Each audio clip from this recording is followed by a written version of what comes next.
Hello, and welcome to Riffyn's overview of measure mode.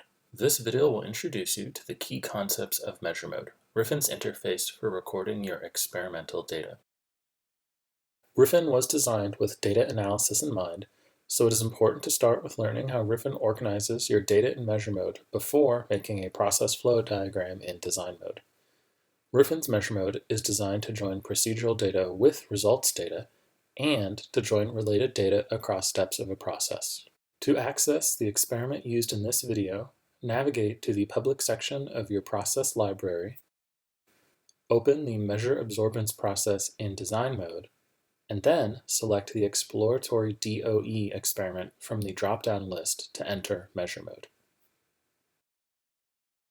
The first key concept in measure mode is that all data are recorded on runs. Runs are individual instances of a step.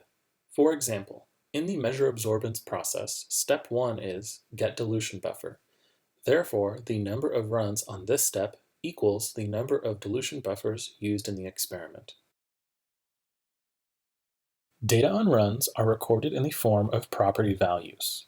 Property values can be either procedural information, such as the wavelength used to measure absorbance, or results data, such as the absorbance measurements recorded for each sample.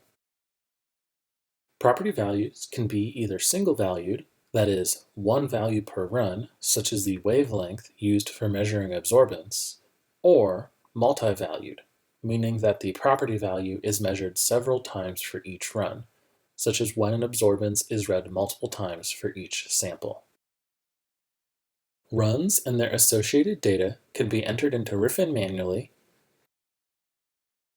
via file upload, or via database query. Once data are in Riffyn and associated with a run on a step, these data are connected to runs on upstream or downstream steps via tracking of material flow.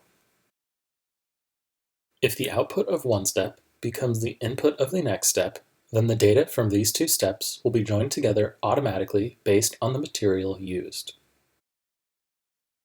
Once all the data have been added to the experiment and the runs have been connected, a data table joining the data across all steps of the experiment can be downloaded. The data table downloaded from Riffyn can be used to visualize your data or to perform statistical analyses. To learn how to design the process flow diagrams used for recording data in measure mode, watch our design mode intro video.